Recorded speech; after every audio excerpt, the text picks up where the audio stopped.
ముందు నుంచి ధ్యానం చేస్తున్నవాడు ఒకసారి చేయబట్టి 5 years, ఒక సంవత్సరం లోపు నుంచి ధ్యానం చేస్తున్నవాడు ఓకే. మరి 5 years నుంచి ధ్యానం చేస్తున్నప్పుడు రాజమండ్రి రాకపోవడం అక్కడ ఎంత మెగా పిరమిడ్ ధ్యాన కేంద్రం నిర్మించారు. ఈసారి ఉగాది ధ్యాన యజ్ఞం జరుగుతుంది. మరి ప్రతి ఒక్కరు కూడా పుష్కరాలు పత్రిజీ గారు ఎవరైనా తప్పేం లేదు. వెళ్ళడం ఎక్కడికి వెళ్ళా నేర్చుకోవడానికి నేర్పడానికి గురువుగారు చెప్తారేమని మనం ఇది ఈ సొసైటీ ఆఫ్ లైఫ్ ఏంటంటే ఏ గురువు పరంపర అంటే మన గురు పరంపర ఏం కాదని నేర్చుకోవడం నేర్పడం రెండే. ఆ మేడం దగ్గర నేను నేర్చుకోవడం నా దగ్గర ఆవిడ నేర్చుకోవడం ఆవిడ దగ్గర నాకు కావాలి దగ్గర ఆవిడ కావాలి. గురు శిష్యులు ఎవరయ్యారంటే ఎవరి దగ్గర నేర్చుకుంటామో మీ దగ్గర నేర్చుకుంటే మీరే గురువు, నా దగ్గర నేర్చుకుంటే నేనే గురువు. ఆగిపోతాం మన స్థితిగతులు. మిగతా చోట అదొక వారసత్వం వస్తుంది. పిరమిడ్ సొసైటీలో ఉన్న అవకాశం కానీ ఆ జ్ఞానం కానీ మీకు బయట ఎక్కడ అలా బలంగా చెప్పగలను. ఎందుకంటే నేను నేర్చుకున్నాను. గత 13 సంవత్సరాలు కూడా ఒక ట్యాబ్లెట్ వేసుకోలేదు. 13 సంవత్సరాలు ధ్యానంలో వచ్చి ఇప్పటి వరకు ఒక్క ట్యాబ్లెట్ వేసుకోలేదు. అంటే నేర్చుకుంటాను. 2011లో ధ్యానంలోకి వచ్చిన తర్వాత అంతకుముందు మీకు అది మధ్య మధ్యలో బిట్లీ కింద చెప్పాను కదా, కంప్లీట్గా నా ఎక్స్పీరియన్స్ చెప్పలేదు మీకు. ఏదో గుర్తుకొచ్చిన ఒక పాయింట్ చెప్పుకుంటూ వచ్చేసా. ధ్యానానికి ముందు ఎలా ఉండేది, ధ్యానానికి తర్వాత ఎలా మారాం, పర్సనల్ ఎక్స్పీరియన్స్లు. ధ్యానానికి ముందు చాలా అధ్వాన్నం అని చెప్పాలి. ఎంత అంటే ఇంకా లైఫ్ క్రిటికల్ పరిస్థితి అనమాట. ఆర్థికంగానూ ఇబ్బందులు, ఎమోషనల్ కానీ పర్సనల్ లైఫ్ ఇబ్బందులు, అంతా అయోమయ పరిస్థితి. కూలి పని చేసుకుని ఒక 500 రూపాయలు సంపాదించడం గొప్ప విషయం అనుకుంటే, ఒక 1000 రూపాయలు అవసరాలు ఉంటే 500 రూపాయలు కూడా ఆదాయం ఉండేది కాదు. అంటే అవసరాలు ఎక్కువ ఉంటే ఆదాయం తక్కువగా ఉండేది. దాన్ని బ్యాలెన్స్ చేయడం కష్టమైపోయేది. అలాంటి టైంలో సేతు మహావిజ్ఞానం పుస్తకం చదివాను. ఆ పుస్తకం చదివిన తర్వాత అప్పటి వరకు నాకు వేరే నిర్ణయం తీసుకోవాలంటే భయం.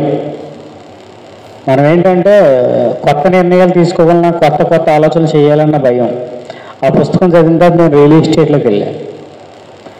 రియల్ ఎస్టేట్లో మాకున్న పొలాన్ని పెట్టుబడిగా అమ్మి మార్చడం వల్ల నాకు 4 లక్షలు మిగిలింది. ఆ పుస్తకం చదివిన తర్వాత. ఆ పుస్తకం చదవకపోతే నేను ఆ సాహసం చేయను.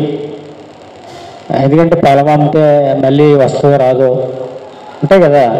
ఆ పొలం నమ్మడం అంటే చిన్న విషయం ఏం కాదు కదా. నేను ధైర్యంగా ముందడుగు వేయడం. ఎప్పుడైతే 4 లక్షలు వచ్చినాయో ఇంకా అప్పటి వరకు ఎన్ని కోరికలు ఉంటాయో అన్నీ తీర్చుకోవడం. తర్వాత ఇంకా ఒడిదుడుకులు చాలా జరిగినాయి. కానీ ఫస్ట్ టైం మెడిటేషన్లోకి వచ్చినప్పుడు ఆర్థికంగా కూడా ఆ పుస్తకం ఏం చెప్తుందంటే ఎంతసేపు కూడా మైండ్ షార్ప్గా తయారు చేసేస్తుంది. మైండ్ ఎంత ఫ్రెష్గా అంటే జీవితాన్ని డివైడ్ చేసి చూపించదు. శ్వాస మీద ధ్యాస పెడుతుంటే ఆలోచనలు వస్తున్నాయి అంటున్నారు కదా. వస్తున్నాయి ఆలోచనలు. మీరు ఎక్కువగా ధ్యానం చేసి ఏం చేస్తుంటారు? రెస్ట్ తీసుకుంటారా? ఆలోచన చెప్పగలగాలి.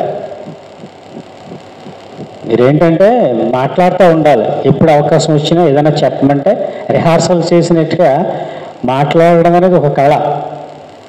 ప్రసార గణగణగణ ఎలా మాట్లాడారు ఇందాక చాలా సింపుల్, తక్కువ టైంలో మొత్తం చెప్పేశారు. మీరు కూడా ఇక్కడ రావడం, మాట్లాడాలి, ఏదో ఒకటి మాట్లాడుతూ ఉండాలి. మొహమాటం పనిచేయదు.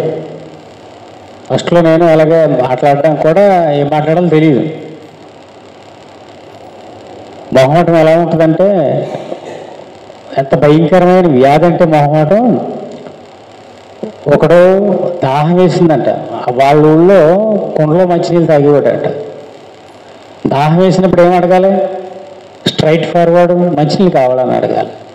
వీడు కుమ్మరోళ్ళు ఇల్లు ఎక్కడని అడిగేవాడట.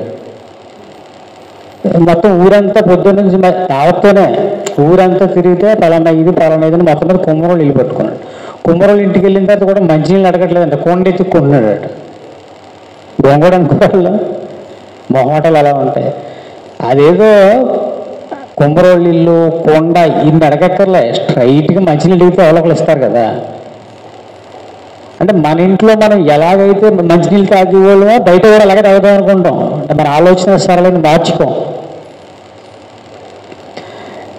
బాబు నీ భగవంతుడు ఎదురైతే ఏమడుగుతావు అంటే ₹1,00,00,000 అడుగుతాడు. ₹1,00,00,000 దేనికిరా అని అడిగితే కారు కొనుక్కుంటాను అన్నాడు. అదైతే కారే డైరెక్ట్గా అడగొచ్చు కదా, మళ్ళీ ₹1,00,00,000 అడగదు. ఎందుకంటే ఈ ఐడియా ఏదో బాగుంది. కారు దేనికి నాయన అన్నాడంట, ఆనందంగా ఉండడానికి అన్నాడంట. అదేదో ఆనందాన్ని అడగొచ్చు కదా, మళ్ళీ కారు ఎందుకు అన్నాడంట.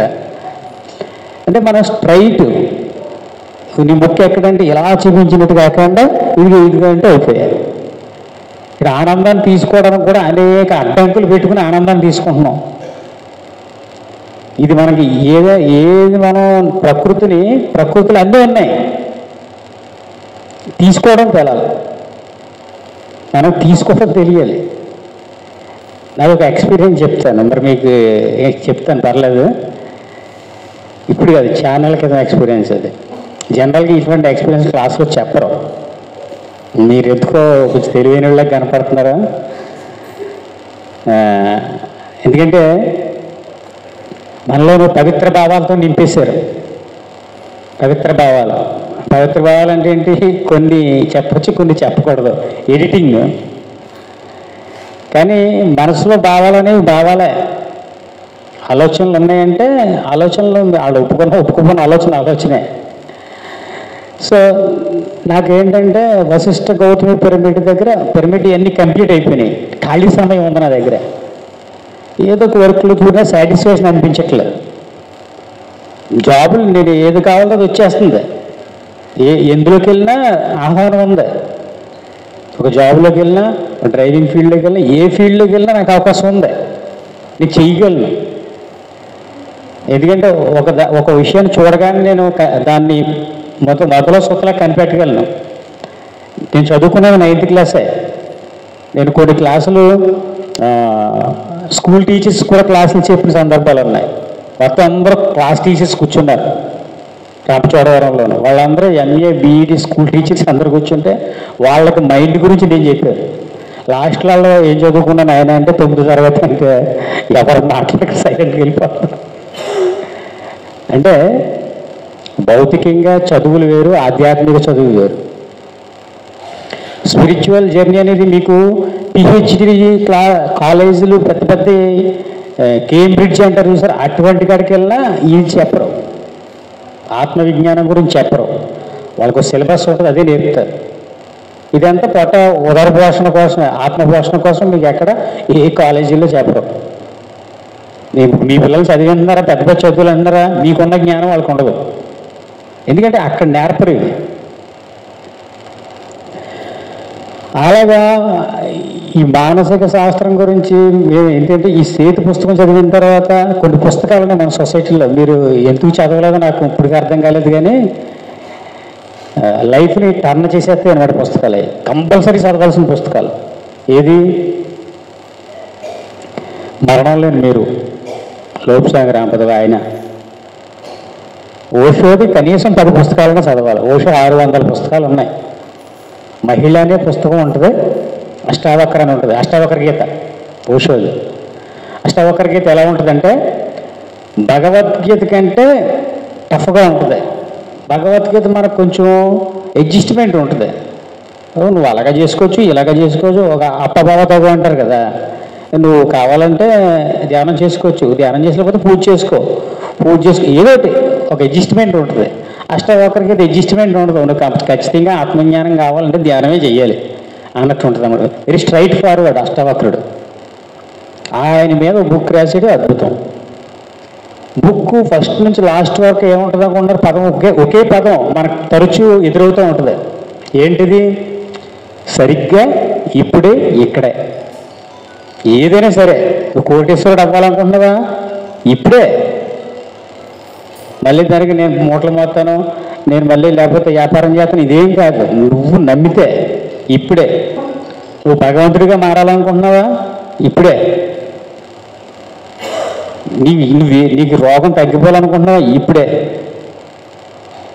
రోగం తగ్గిపోవాలి ఇప్పుడే. ఎలా తగ్గిపోతుంది అనుకుంటున్నారా? మీకు ఎగ్జాంపుల్ చెప్తా. ఒక ఆవిడ యాక్సిడెంట్ జరిగి కోమాలోకి వెళ్ళిపోయిందట. ఒక యాక్సిడెంట్లో కోమాలోకి వెళ్ళిపోయింది. పేరెంట్స్ ఉంటారు కదా, ఫ్యామిలీ మెంబర్స్, హాస్పిటల్ అంతా తిప్పారట. మొత్తం యుఎస్ కూడా వెళ్ళి, అమెరికా ఎన్ని హాస్పిటల్స్ ఉన్నాయో వరల్డ్ వైడ్, బాగా డబ్బులు ఉన్నవాళ్ళు కాదనుకుంటే అన్నీ తిప్పేశారట. అన్నీ తిప్పేస్తే ఇంకా డాక్టర్లు అందరూ, ఏ డాక్టర్ అయినా సరే ఇంక కష్టం ఇక తగ్గదని చెప్పారట. ఇంక తగ్గదన్నప్పుడు ఏం చేస్తారు, ఆ మనిషిని ఇంట్లో మనసులో పడుకోబెట్టి సేవలు చేసుకుంటున్నారట. అలా ఒక 6-7 సంవత్సరాలు వేసిన బతుకున్నంతకాలం అలాగే చేసుకోవాలన్నారట. ఒక 6-7 సంవత్సరాల తర్వాత అనుకోకుండానే ఇంట్లో ఒక ఫైర్ యాక్సిడెంట్ జరిగిందట. గ్యాస్ సిలిండర్ ఏదో లీక్ అయ్యి ఫైర్ యాక్సిడెంట్ జరిగిందంట. ఫైర్ యాక్సిడెంట్ జరిగితే అప్పుడు బంధువులు ఎవరైనా పట్టించుకుంటాం మనం, ముందు మనల్ని మనం కాపాడుకుంటాం. ఇక అక్కడ బంధువులందరూ ఈవిడ గొడవ ఏమీ లేదు, ఇంకా ఈవిడ మర్చిపోయారు. అందరూ ఎవరి మట్టుకాలు ఇళ్లలోంచి బయటకు పారిపోయారంట ఆవిడ వదిలేసి. సరే, అందరం ఫైర్ యాక్సిడెంట్లో నిప్పులు ఆర్పి పనిపిస్తున్నారంట. అప్పుడు వేడి తగ్గిపోద్ది కదా, వేడి తగ్గిపోయి గుర్తొచ్చిందంట. అవును, ఆవిడ ఇంట్లో వదిలేసాం కదా అనుకున్నారంట. ఇంతలో చూస్తే వీళ్ళ మధ్యలో నిలబడి ఈవిడ కూడా నిప్పులు ఆరుతుందంట. వెళ్తేప్పుడు కరెక్ట్గా వచ్చేసింది మంచంలో నుంచి.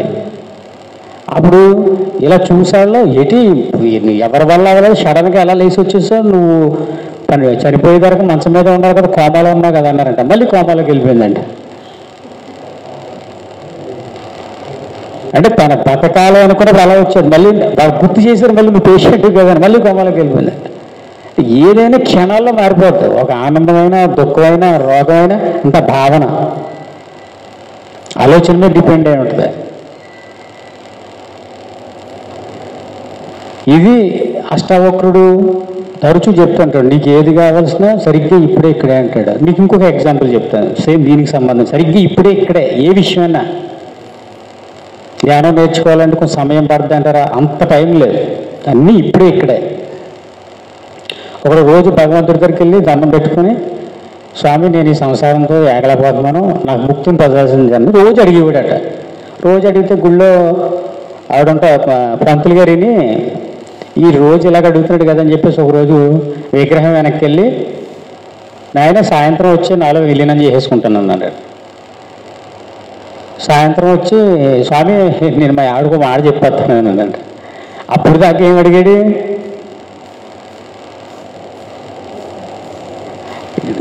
ఆనందం కావాలి అంటాం కానీ మనిషి ఎక్కువ విషాదాన్ని మోస్తాడు, ఆనందాన్ని దూరంగానే ఉంటాడు. పలానా చోట ఆనందంగా ఉంటాడు, మనమే వెళ్ళాం. తెలుసా మీకు? ఇప్పుడు ఆయన కడతాలు వెళ్ళమన్నాడు, అక్కడ ఆనందంగా ఉంటుంది, ఎంతమంది వెళ్తారు? ఉంటుంది, వాస్తవమే, మాకు తెలుసు. ఎంతమంది వెళ్తారు, ఎంతమంది రారు? మనకి విషాదాన్ని వాడు అలవాటు అయిపోయింది. దుఃఖం లేకుండా ఉండలేం, ఆనందం లేకుండా బతికగలిం, కానీ దుఃఖం లేకుండా బతకలేం. మనం ఎత్తుక్కుంటూ వెళ్ళిపోతాం దుఃఖాన్ని. అంతలా అలవాటు చేసేస్తారు మనకు బాధల్ని, బరువుల్ని, బాధ్యతల్ని. వదిలేసి పోరా అన్న పోలేని పరిస్థితికి వెళ్ళిపోయాం. మనం ఏం కోరుకుంటాం మళ్ళీనే, నాకు ఆనందం కావాలి. ఆనందం చాలా ఈజీగానే దొరుకుతుంది, దుఃఖానికి అంత కష్టపడక్కర్లేదు దానికోసం. కానీ ఏంటంటే అది తీసుకోవడానికి, ఎందుకంటే ఎనర్జీస్ని అలవాటు చేయాలి బాడీకి. ఎక్కువ ఇవి జరుగుతూ ఉంటాయి క్లాసుల్లో, సేతు విజ్ఞానం వర్క్షాపులు జరుగుతూ ఉంటాయి, 3 days 5 days గట్రా. చిన్నప్పుడు మనం స్కూల్కి వెళ్ళలేదు కదా, ఒకవేళ వెళ్ళినా ఆత్మజ్ఞానం నేర్పలేదు. ఇప్పుడు నేర్చుకోవాలంటే ఒక పిల్లాడు స్కూల్కి వెళ్ళినట్టుగా మనం వెళ్ళిపోయి ఫస్ట్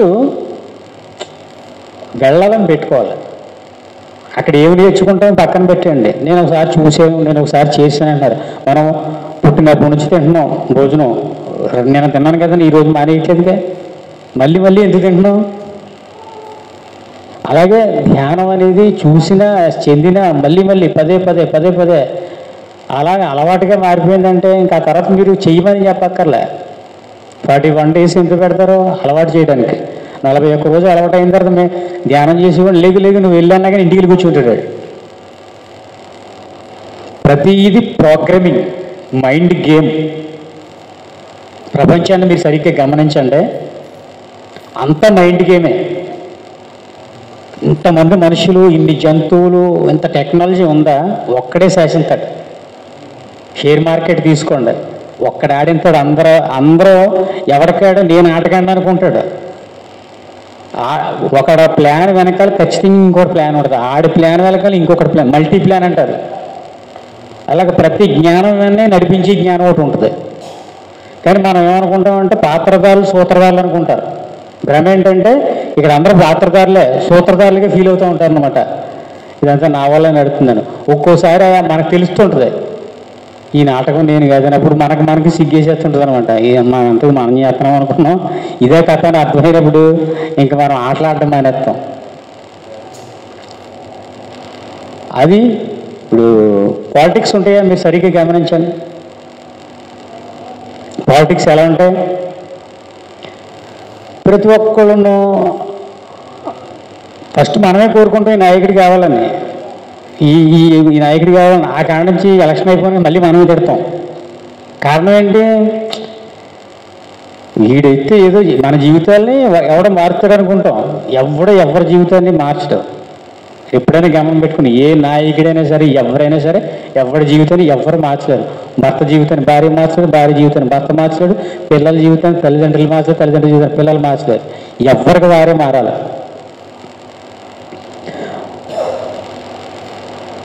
పిల్లల దగ్గర ఖచ్చితంగా ప్రతి ఒక్క ఖలీల్ జిబ్రాన్ మాట చెప్తాడు. ఖలీల్ జిబ్రాన్ అని ఒక తత్వవేత్త, నీ పిల్లలు కాదంటాడు. నీ నుంచి వచ్చారు కానీ నీ పిల్లలు కాదంటాడు. ఎప్పటికీ నువ్వు నీ పిల్లల ఇంట్లో నివసించలేవని చెప్తాడు. నీ పిల్లలతో పాటు నువ్వు ఉండాలంటే నువ్వు చాలా యుద్ధం చేయాలి. ఎందుకంటే నువ్వు ఒక విల్లు అయితే నువ్వు వదిలిన శరాలు నీ పిల్లలు అంటారు. అంటే నీ ఆలోచనలు ఏవైతే నువ్వు చెయ్యాలనుకుని చెయ్యలేకుండా ఉండిపోయో నీ పిల్లలు అలా ప్రవర్తిస్తూ ఉంటారు. నువ్వు ఒక గొప్ప పని చేయాలనుకుని చేయకుండా ఉండిపోయావు అనుకో, నువ్వు ఆ భావనలతో ఉన్నావు అనుకో, నీ పిల్లలు ఆ గొప్పగా అయిపోతారు. నువ్వు ఒక దొంగతనం చేయాలని చేయకుండా ఉండిపోయావు అనుకో, అదే భావనలతో ఉన్నావు అనుకో, నీ పిల్లలు అలా ఉంటారు. వాడు దొంగగా మారాడంటే పునాది ఇక్కడ పడ్డది, వాడు గొప్పవాడిగా మారాడంటే పునాది ఇక్కడ పడ్డది. ఎందుకంటే మన ఆలోచనలు మనం వదిలి చెయ్యలేని పనులన్నీ కూడా మన పిల్లలు. చూడండి, తల్లి చూడండి, తను ఎలా ఉండాలనుకుంటూ తన పిల్లని అలా తయారు చేస్తూ ఉంటుంటుంది. అటువంటి బట్టలేయడం. ఎందుకంటే తనకి రెస్ట్రిక్షన్స్ ఉంటాయి, తల్లికి పరిమితులు ఉంటాయి, సొసైటీని ఎదుర్కోవాలి. ఈ భారత సంస్కృతిలో చీర తప్ప స్త్రీ వేరే బట్టలు వేసుకుందంటే పెద్ద ప్రశ్నార్థకం. ఇంకా ఆత్మజ్ఞానం ఎక్కడ పక్కన పెట్టండి. కట్టుబొట్టు వ్యవహారంలోనే ఇష్టాలు లేవు.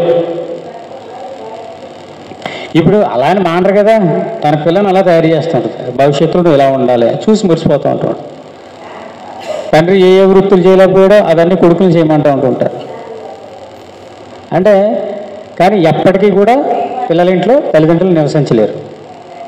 అది ఖలీల్ జిబ్రాన్ స్టేట్మెంట్. అది అందుకే ఎంతసేపు పెద్దవాళ్ళే పిల్లల దగ్గర నేర్చుకోవాలి. అలా పిల్లలను పెంచాలి. అంటే వాళ్ళని కూడా ఈ క్లాసులకి ఇటువంటి కార్యక్రమాలు చూపించాలి.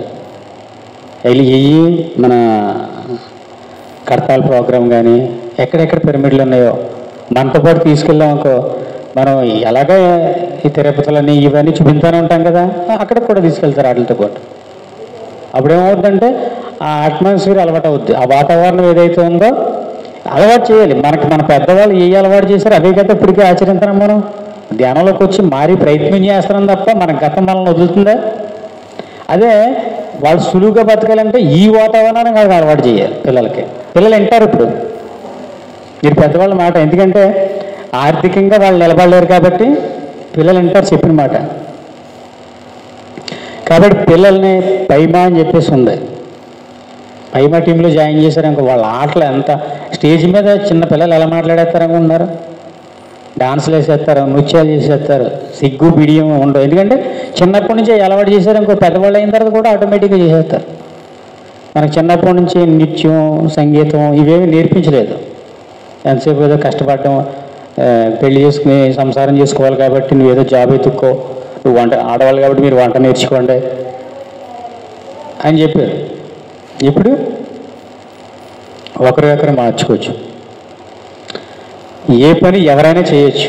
ఒక జాబ్, ఆర్థికంగా కూడా స్త్రీలు నిలబడాల్సిన సమయం వచ్చింది. ఎందుకంటే మారుతున్న కాలం ఎలా ఉందంటే స్వేచ్ఛాయుత మార్పు అన్నమాట. ఇది సౌకర్యాలు చూసుకోవట్లేదు, స్వేచ్ఛ కోరుకుంటున్నారు. కంఫర్ట్ లైఫ్ వేరు, ఫ్రీడమ్ లైఫ్ వేరు. ఫ్రీడమ్ ఉన్న వాళ్ళకి కంఫర్ట్ ఉండదు, కంఫర్ట్ ఉన్న వాళ్ళకి ఫ్రీడమ్ ఉండదు. అంటే స్వేచ్ఛ. ఇప్పుడు కొంతమంది డబ్బులు ఉంటారా, వాళ్ళకి అన్నీ ఉంటాయి, ఒక బంగ్లా ఉంటుంది కానీ స్వేచ్ఛ ఉండదు వాళ్ళకి. డబ్బులున్న లేడీస్ ఇళ్ళల్లో కానీ జెంట్స్ ఇల్లు చూడండి, వాళ్ళకి అన్నీ ఉంటాయి. ఒక మనిషి బయటికి వెళ్ళాలంటే వాళ్ళన్నీ పర్మిషన్స్తో వెళ్ళవలసి వస్తుంది. కానీ ఆత్మకి స్వేచ్ఛ కావాలి, ఆత్మానందం కావాలంటే స్వేచ్ఛ. ఆ స్వేచ్ఛ ఎప్పుడు దొరుకుతుంది? చక్కగా మనం అందరికీ ప్రతి చోటకి తిరగడం. అందుకే లాస్ట్లో పిరమిడ్ స్పిరిచువల్ సొసైటీ మూమెంట్ అనే పదం ఇక్కడే ఉంది. ఎక్కడ మూమెంట్ అనే పదం ఉండదు. ఈ సొసైటీలో అద్భుతమైన స్టేట్మెంట్ ఏంటంటే మూమెంట్, కదలిక. తెలుగులో ఇంగ్లీష్లో మూమెంట్ అంటారు, తెలుగులో కదలిక. ఆ మీకు ఎక్కడైనా చూడండి మూమెంట్ అనే పదం స్పిరిచువల్ సొసైటీలో ఉండవు. ఒక సొసైటీ స్థాపిస్తారు, అందరూ అక్కడికి వస్తారు. ఇప్పుడు ఈషా ఫౌండేషన్ ఉందా, పెద్ద సొసైటీ, అక్కడ సద్గురు ఉంటాడు, వీళ్ళందరూ అక్కడికి వెళ్తుంటారు. ప్రకృతికి నీ సొసైటీ ఏదంటే అసలు ఎక్కడైనా ఒక సొసైటీని నిర్మించాడండి. అసలు ఆయన్ని 40 సంవత్సరాలు ఎక్కడ అక్కడా తిరిగాడు. గొప్ప ఆయన చూసి ఆశ్చర్యపోయే సంఘటన ఏంటంటే ఆయనకి చాలా అవకాశాలు ఉన్నాయి, ఎక్కడున్నా ఆయన భోగాలు ఉంటాయి.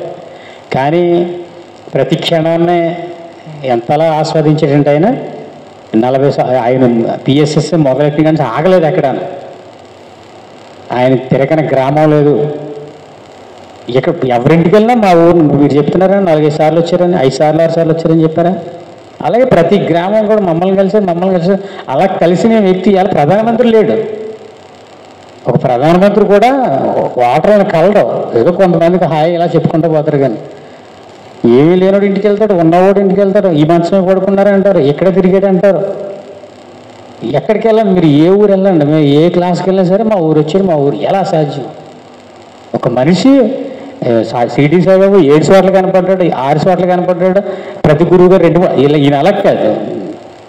టెక్నాలజీని కూడా ఎలా వాడుకోవాలో ఆయనకు బాగా తెలుస్తుంది. గొప్పరా ఆయన. ఇంకానే పక్కవాడి జేబులో డబ్బులు ఎలా ఉపయోగించుకోవాలి, మన దగ్గర డబ్బులు ఉండక్కర్లే, పక్కవాడి జేబులో డబ్బులు మనం ఎలా ఉపయోగించుకోవాలి అది కూడా ఆయన దగ్గర నేర్చుకోవచ్చు. ఒక్కటి కాదు, అసలు ఆయనతో తిరిగిన వాళ్ళు చెప్తారు ఆయన అనుభవాలు ఇంకా వండర్ఫుల్ అనమాట. ఆయన గురించి ఎంత చెప్పుకున్నా తక్కువ అనిపించేస్తుంది. ఆయన లీలలు కానీ ఆయన చేసినవి కానీ అంత గొప్పగా. సార్ గట్టిగా ఒకసారి క్లాప్స్ కొడదాం.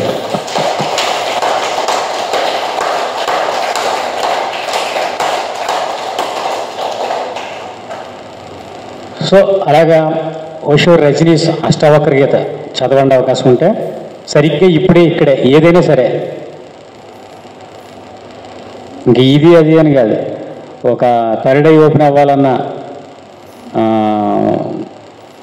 ఒక ఏం చేయాలన్నా సరే, ఒక అనారోగ్యం పోగొట్టుకోవాలన్నా సరే, దానికి ఈ స్టేట్మెంట్ ఆ స్టేట్మెంట్ దగ్గరగా ఉంటుంది. ఏది సేతు మహాశయుడిది, నీ గత జన్మ కర్మలన్నీ కూడా నువ్వు ఇప్పుడు తీసుకునే నిర్ణయాన్ని బట్టి కొట్టివేయబడతాయి అంటాడు.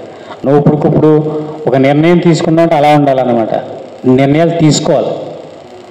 మనకేంటంటే డిపెండెన్సీ అలవాటు, ప్రతిదానికి ఎవరో ఒకరి మీద ఆధారపడిపోయే తత్వం అలవాటు. ఒక నిర్ణయం తీసుకోవాలంటే ఇంట్లో వాళ్ళని అడుగుదామంటే నీ జ్ఞానం ఇది, వాళ్ళ జ్ఞానం వాళ్ళది. వాళ్ళు నీకు సలహాలు ఏమిస్తారు? అందులో ఆత్మవిజ్ఞానం ఉన్న వాళ్ళకి ఇంకో సలహాలు ఇవ్వలేరు. ఎందుకంటే వాళ్ళ సలహాలే వాళ్ళకి ఆనందాన్ని ఇస్తాయి.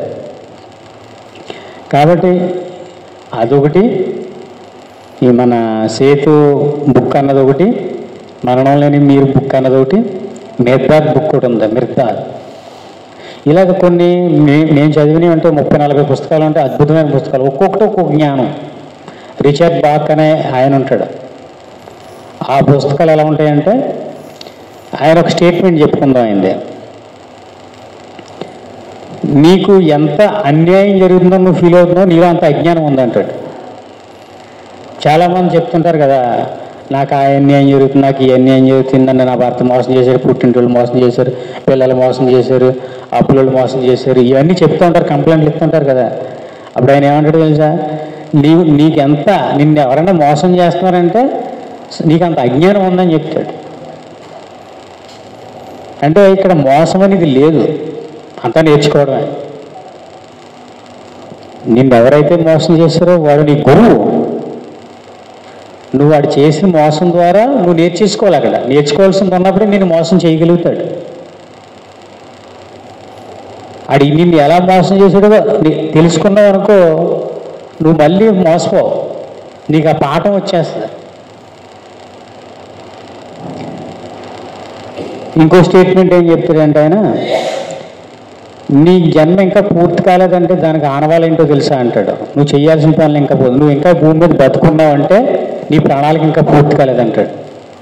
నువ్వు బతుకున్నావంటే నువ్వు నేర్చుకోవాల్సింది ఏదో మిగిలి ఉంది. నువ్వు నేర్చుకోవాల్సింది ఏదో ఒకటి మిగిలి ఉన్నప్పుడు నువ్వు ఇంకా భూమి మీద ఉంటావు. నేర్చుకునేది ఏమీ లేకపోతే నీ భూమి మీద పని ఉండదు. మహాపురుషులు యుగ పురుషులు ఉంటారు కదా, వాళ్ళకి నువ్వు ఎప్పుడన్నా అతిథిలో వచ్చి వెళ్ళడం వేరు. వాళ్ళకి ఎందుకంటే బ్రహ్మజ్ఞానికి గోహత్య పాతకం అంటుకోదు. నువ్వు బ్రహ్మజ్ఞానంతో వచ్చావనుకో, నువ్వేం చేసినా నీకు ఏ కర్మ అంటుకోదు. ఎందుకంటే వాళ్ళ ఫలితాలను ఆశించి ఏమీ చేయరు కాబట్టి. ఆ స్థితికి నువ్వు వెళ్ళిపోయే వరకు, నేనున్న స్థితికి నువ్వు వచ్చే వరకు పునరపి జననం పునరపి మరణం. పదే పదే కర్మలు చేయడం, వాటి ఫలితాలను అనుభవించడం, మళ్ళీ కర్మలు చేయడం, వాటి ఫలితాలను అనుభవించడం అన్నట్టు ఉంటుంది. అందులోంచి బయటకు రావడానికి ఏకైక మార్గమే ధ్యానం. అందుకే ధ్యానాన్ని మీరున్న చోట చేయడానికి, వేరే చోట చేయడానికి చాలా అద్భుతాలు ఉంటాయి. మీరు చూడండి, ప్రతి చోట ఎనర్జీ ఎలా ఉంటుందంటే, మీ వంటగదిలోకి ఎనర్జీ ఉంటుంది, మీ బెడ్రూమ్లోకి ఎనర్జీ ఉంటుంది, మీరు మాట్లాడే వ్యక్తికి ఒక ఎనర్జీ ఉంటుంది. అందుకే కొత్త ప్రదేశం. నేను ఈరోజు ఇక్కడికి వచ్చాను, ధ్యానంలో కూర్చుంటే అంత అద్భుతంగా కుదిరిందో. మా ఆశ్రమం కాడికి ఎంతోమంది వచ్చి, సార్ మీరు అదృష్టవంతులు, ఇలాంటి ఆశ్రమం మీకు ఈ చిన్న వయసులో వచ్చింది, మేము ఇక్కడ ఎంత బాగుందో తెలుసా అంటారు. ఆ ఫీలింగ్ నేను ఇక్కడ ఉన్నాను. అంటే మన ఎనర్జీ గొప్పదే, మార్పు అనేది అవసరం. మార్పు అనేది అద్భుతమైన ఫలితాలను ఇస్తుంటుంది. ఎందుకంటే ఇప్పుడు దోపిడీ ప్రపంచం ఇది. దోపిడీ ప్రపంచంలో మనిషి బ్రతకాలంటే తప్పించుకుని తిరగడం నేర్చుకోవాలి. ఎప్పుడు తప్పించుకుని తిరగకుండా ఉంటాం? సొసైటీ మనకి కనబడే శక్తులే కదా, కనబడని శక్తులు, హైయర్ శక్తులు అలాగే ఉన్నాయి, లోయర్ శక్తులు కూడా ఉన్నాయి. జ్ఞానం పరంగా మనల్ని ముందుకు తీసుకెళ్లే శక్తులు ఉన్నాయి, చేయబట్టుకులాగి ఉన్నాయి, కాలుబట్టులాగి కూడా ఉన్నాయి. ఎందుకంటే వీళ్ళు ఎదగాలి కదా, లోయర్ శక్తులు కూడా ముందుకెళ్ళడానికే చూస్తే దానికి మనల్ని పట్టుకుని లాగుతాయి. మనం బ్యాలెన్స్ చేసుకోవాలంటే అలాగా దేనికి దొరకకుండా ఉండాలి, అక్కడే ఉండాలి, దొరకకుండా ఉండాలి, కలిసే ఉండాలి, కలవకుండా ఉండాలి. అక్కడ జ్ఞానాన్ని వాడాలి. అక్కడ జ్ఞానం తెలియకపోతే దేనికి దొరికేస్తాం. ఆ దాని నుంచి ఆ కర్మల్లో కొట్టుబెట్టి ఆడుతూ ఉంటాం అనమాట. మన కాని పని పక్కల పనులు మనం చేస్తా. సినిమాలో ఒక డైలాగ్ ఉంటుంది, సినిమా పేరు గుర్తులేదు, నీ కళల కోసం నువ్వు కష్టపడకపోతే పక్క వాళ్ళ కళల కోసం నువ్వు కష్టపడవలసి వద్దు అంటాడు. నీ ఆశయాలకి, నీ ఆలోచనలకి, నీ కోరికల కోసం నువ్వు కష్టపడలేదు. ఇప్పుడు నువ్వు ఎవరి కోసం కష్టపడవలసి వస్తే పక్కవాడి కళల కోసం కష్టపడవలసి ఉంటుంది. చూడండి, ఇంత కష్టపడుతున్నా సుఖం లేదంటారు. కారణం ఏంటి? ఎవరో కళ కోసం నువ్వు కష్టపడుతున్నావు. 10 రూపాయలు లేకపోతే 100 పోగేసి ₹1,00,000 అయిన తర్వాత రోగం వచ్చింది, పట్టుకెళ్ళి ఆ డాక్టర్కి ఇచ్చేస్తున్నాడు. అంటే ఏంటి? కష్టం వీడిది, ఫలితం వాడిది. దీన్నే కర్మఫలం అంటుంటారు. ఎందుకంటే నీకు ఎంజాయ్ చేయడం తెలియట్లేదు. దాన్ని మళ్ళీ ధ్యానమే చేయాలి. ధ్యానం చేయాలి, జ్ఞానాన్ని పెంచుకోవాలి. ధ్యానం, స్వాధ్యాయం, సజ్జన సాంగత్యం 3 బ్యాలెన్స్ చేసుకోవాలి. ఈ 3 మీకు ఏ లోపం ఉన్నా మీ లైఫ్లో చేంజ్ ఉండదు, మార్పు ఉండదు. ధ్యానం, స్వాధ్యాయం, సజ్జన సాంగత్యం. సజ్జన సాంగత్యం మీకు ఎక్కడ దొరుకుతుంది? సజ్జన సాంగత్యం అంటే మీ 50 మంది 100 మంది కలిసి ఉండడమా? ఎంతసేపును మీ 50 మంది 100 మంది మీ ప్రతి జ్ఞానానికి ఒక పరిధి ఉంటుంది. సృష్టిలో నువ్వు నేర్చుకునేటప్పుడు నీకు ఆలోచనలు అందించబడతాయి. మీరు కొన్ని ప్రశ్నలు, ఈ ఊరు ఉంది, ఈ పిరమిడ్ ఉంది, ఇక్కడ కొన్ని ప్రశ్నలు మీకు మిగిలే ఉంటాయి. ఇంకా మీరు వేరే చోటకి వెళ్ళినప్పుడు మీకు ఎప్పుడైనా గమనించండి, ఒక్కొక్క ప్లేస్లో ఒక్కొక్క ఎనర్జీలో ఒక్కొక్క ఆన్సర్లు ఉంటాయి, ప్రశ్నకు సమాధానాలు. ఆ ప్రశ్నకు సమాధానం మనం ఎంత సాధన చేసినా నీ దగ్గర రాదు. అది ఆ ఆన్సర్. సృష్టిలో ఆ సూర్యుడు ఉందా, ఫ్యాన్ కూడా ఆలోచనలు ఉంటాయి, నీకు నాకు మధ్యలో ఆలోచనలు ఉంటాయి, అవి మనకు కనపడవు, నీ దగ్గర ఉంటాయి. నీ మైండ్లో రిసీవ్ చేసుకుంటే ఎనర్జీ లేదనుకో, నీ మైండ్ దాకా లోపలికి వెళ్ళవు. లోపలికి వెళ్ళినప్పుడు నీకు సమాధానం దొరకదు. అవి ఎప్పుడు తెలిస్తే నువ్వు బయటికి వెళ్ళినప్పుడు ఏం జరుగుతుందంటే, నిన్ను పట్టుకుని ఉంటుంది కదా, మన వెండి తీగ మన శరీరానికి కాళ్ళ నిద్రలో ఎలాగ పట్టుకుని ఉంటుందని మనకు చూపించారో స్పిరిచువల్ రియాలిటీ వీడియోలాగా, కర్మచక్రం అనేది నిన్ను వెంటాడుతూ ఉంటుంది, నిన్ను పట్టుకుని ఉంటుంది. నువ్వు దూరంగా వెళ్ళినప్పుడు పొలిమేర అమ్మవారు ఎలాగైతే ఉంటుందో అలాగ ప్రతి కర్మకే ఒక బార్డర్ ఉంటుంది, దాన్ని క్రాస్ చేసి రావయి. మీరు దూరంగా వెళ్ళినప్పుడు మీ మీద కర్మ సిద్ధాంతం పనిచేయదు. హిమాలయాలకు వెళ్ళండి ఎప్పుడన్నా, బాగా సమస్య. పూర్వం ఇంట్లో మంచి చెడు జరిగినప్పుడు తీర్థయాత్రకి వెళ్ళమని ఎందుకు చెప్పేవారు? ఆ చెడు యొక్క ప్రభావం నీ మీద పడకుండా ఉండడానికి దూరంగా పంపేసేవారు. నువ్వు ఇక్కడ నుంచి దూరంగా వెళ్ళినప్పుడు నీకు ఇది గుర్తు ఉండదు. ఇక్కడే ఉన్నావు ఇంకో ఆ మనుషులు ఆలోచనలు మన చుట్టూ అలాగా సరౌండింగ్గా తిరుగుతూ ఉంటాయి. దూరంగా వెళ్తే కొంత సమయం నీకు ఉపశమనం దొరుకుతుంది, నీ మైండ్ షార్ప్ అవుతుంది, నువ్వు మళ్ళీ మామూలు మనిషి అవుతావు. అందుకని మన సాంప్రదాయాలు పెట్టారు అది. మన దూరం అంటే ఏంటి? తిరుపతి లేదా విజయవాడ. ఎందుకంటే మనకి భాష కూడా ఆఫ్ చేసేసింది కదా, బయటకు వెళ్తే మనకు తెలుగు రాదు. మనిషిని కొన్ని శక్తులు ఎలాగ ఆఫ్ చేసినాయి తెలుసా? నాకు భాష రాదు, హిందీ రాదు, నేను వెళ్ళలేను.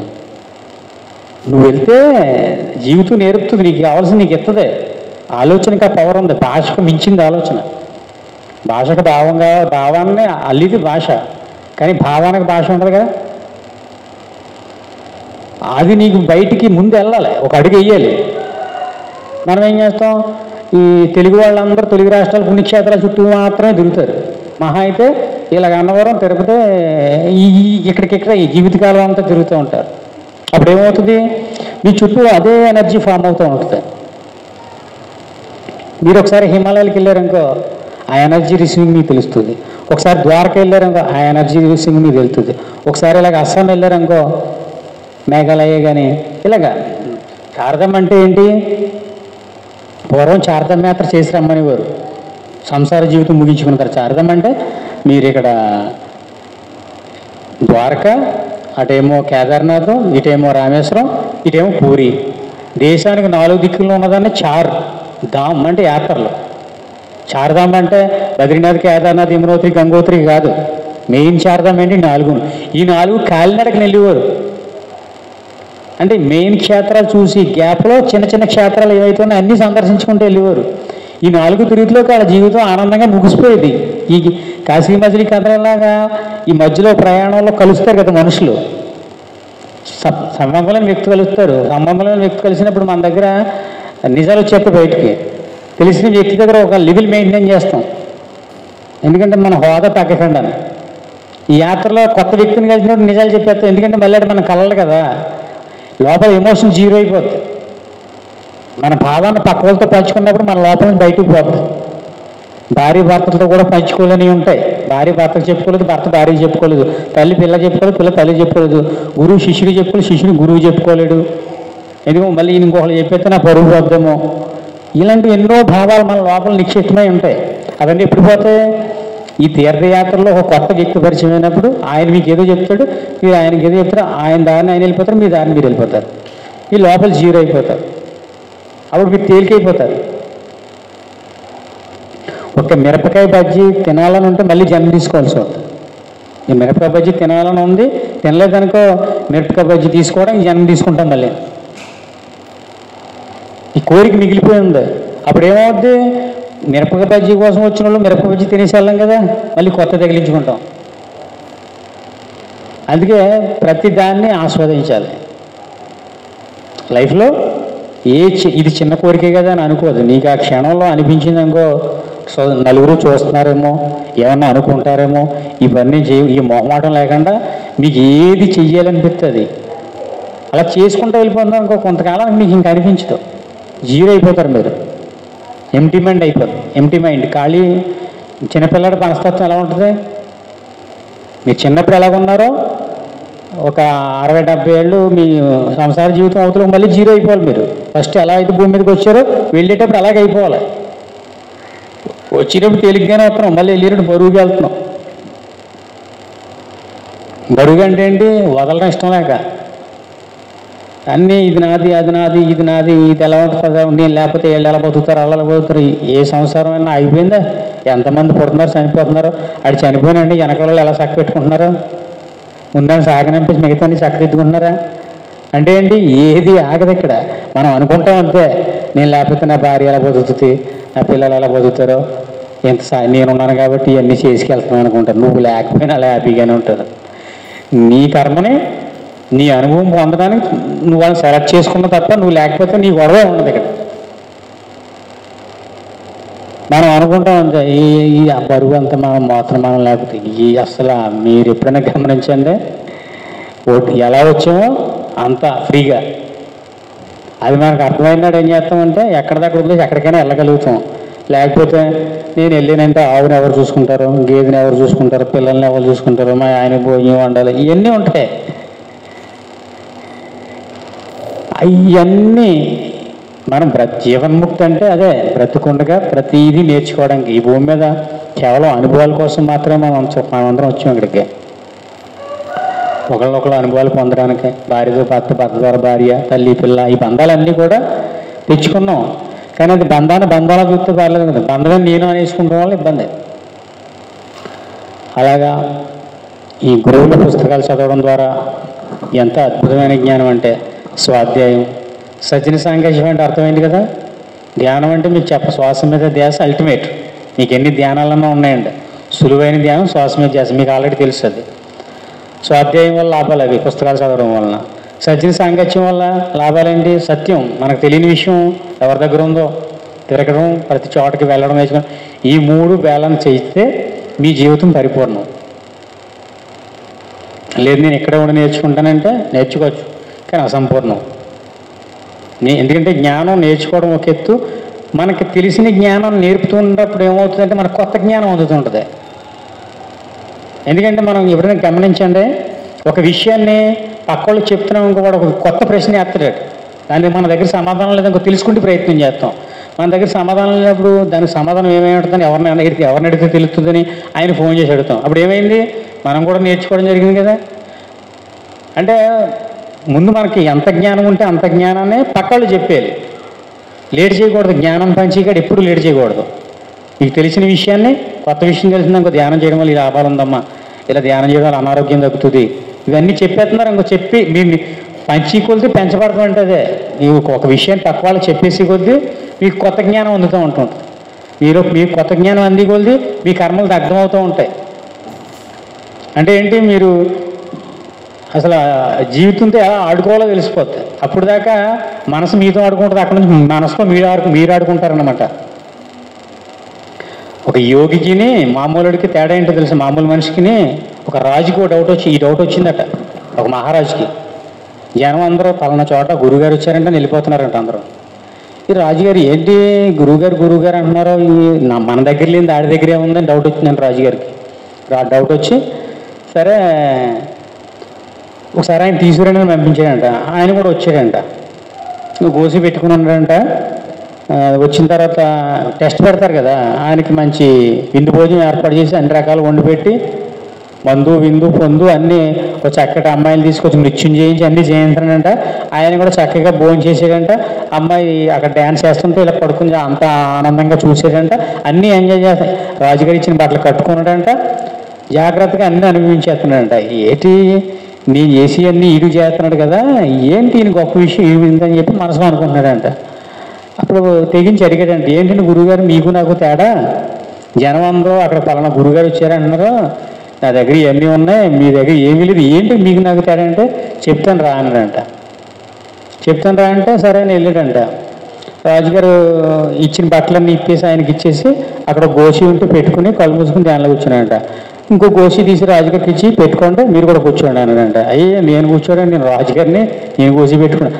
అదేనండి మీకు నాకు తేడా, నేను అలాగే జీవించగలను, ఇలాగే జీవించగలను, మీరు అలాగే జీవించగలరు, అలా జీవించలేరు అన్నదంట. అర్థమైందా? క్లాప్స్ కొట్టండి గట్టిగానే.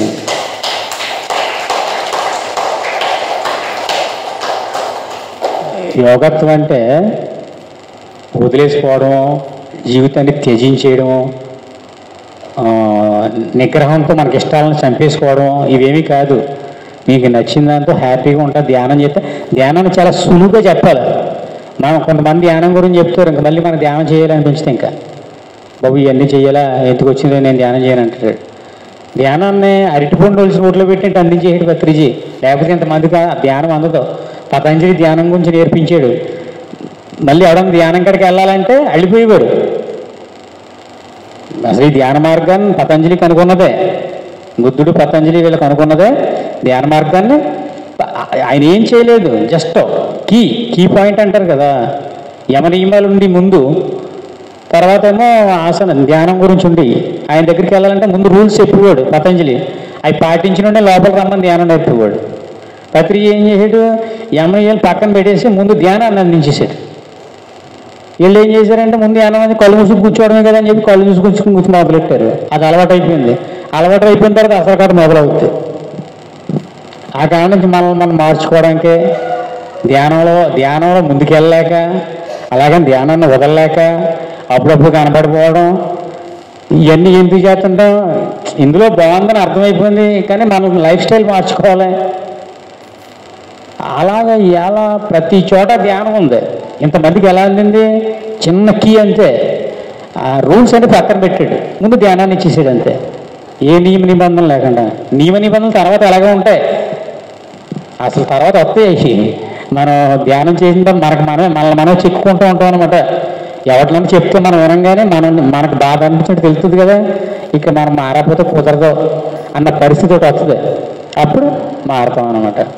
ఎవరైనా చెప్పామనుకో, ముందు నువ్వు మారు, అది చెప్తే కానీ ముందు నువ్వు మారు, నువ్వు చేసుకెళ్ళి ధ్యానం, ఇలా చెప్తుంటాం.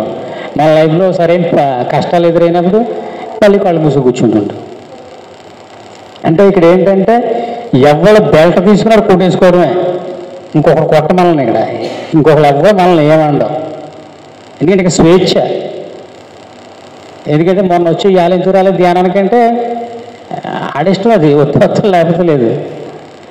రూల్స్ ఏమీ లేవు కదా ధ్యానం కాడ కంపల్సరీ రావాలని. ఎందుకంటే ఏమీ బిజినెస్ కాదు, నువ్వు వస్తే ఎంత ఇస్తాను ఎంత ఇస్తాను చేస్తాను కదా, ఫ్రీడమ్, పైగా స్వేచ్ఛ. ఎందుకంటే స్వేచ్ఛ వల్ల ఎంతమంది వచ్చారు. అది రూల్స్ పెట్టారంటే ఎవడో బాగా డబ్బులు ఉన్నవాడు, కొంతమంది చెప్తుంటారు ధ్యానం అంటే మనకు కదండి, బాగా డబ్బులు ఉన్నవాళ్ళకి, కానీ మనం ఎక్కడ చేయగలం, ఏదో పని పాట చేసుకునే వాళ్ళు, మనకు అలా కుదిరి పని ఏంటంటాడు. డబ్బులు ఉన్నవాడు ఇంకో మనకు ధ్యానం ఏమీ లేనుడు చేసుకోవాలి, మనకి ఎందుక యాతన అంటాడు. ఏదో లాజిక్లు ఎక్కువ.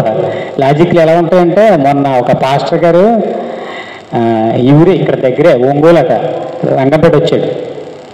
ఇలాగే ఆటో ఎక్కి ఇద్దరం కలిసి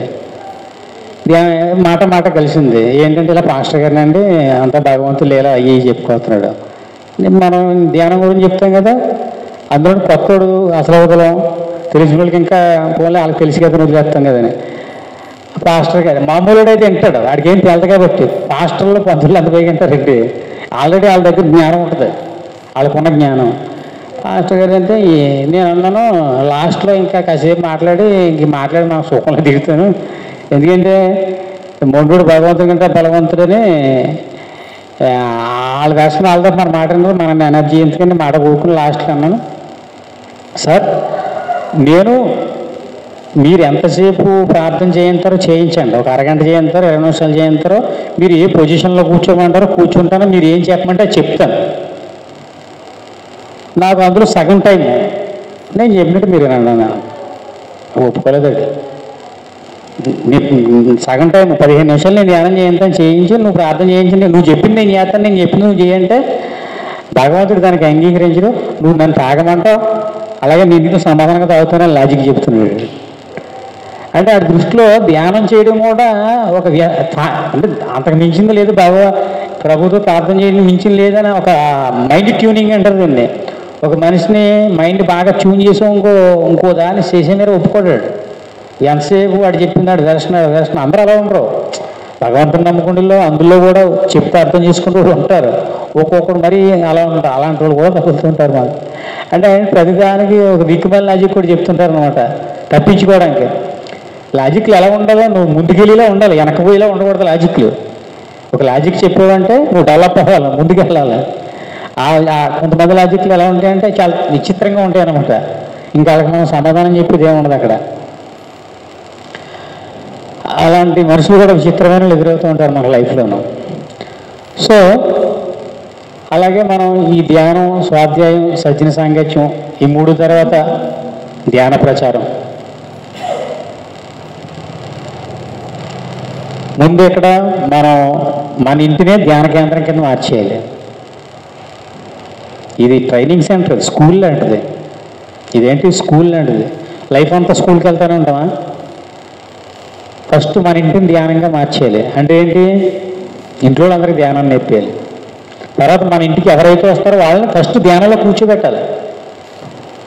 రాగానే ముందు ధ్యానం చేయి ఒక 5 minutes, మిగతా తర్వాత మాట్లాడుకోవచ్చు. కొత్త వాళ్ళు వచ్చారనుకో, బంధువులు వచ్చారనుకో, మనం వాళ్ళతో కలిసిపోవడం కాదు, వాళ్ళని మనతో కలుపుకోవాలంటే మనం ఎక్కువ ఇబ్బంది పెట్టవద్దు. ధ్యానాన్ని రుచి చూపించాలి. ధ్యానాన్ని రుచి చూపించాలంటే ఎలాగా? మన ఇంటికి పత్రిజీ గారి ధ్యానాన్ని ఎలా అందించేవాడు? ఆయన కూరగాయలు అమ్ముకుంటే ఆవిడకి కూరగాయలన్నీ అమ్మితే నీకు ఎంత వద్దని 400 వస్తే ఆ 400 నేను ఇస్తాను, నేను చెప్పి ధ్యానం చేయను వాడు.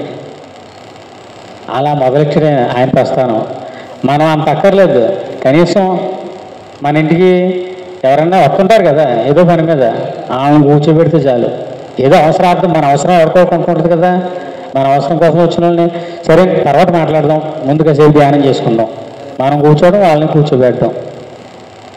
మీరు ఇలాగా అందరూ మొదలెట్టారనుకో అసలు ఒకళ్ళు చాలు, ఊరికి ఒకళ్ళు చాలు, ఇంకా అయిపోయినట్టే.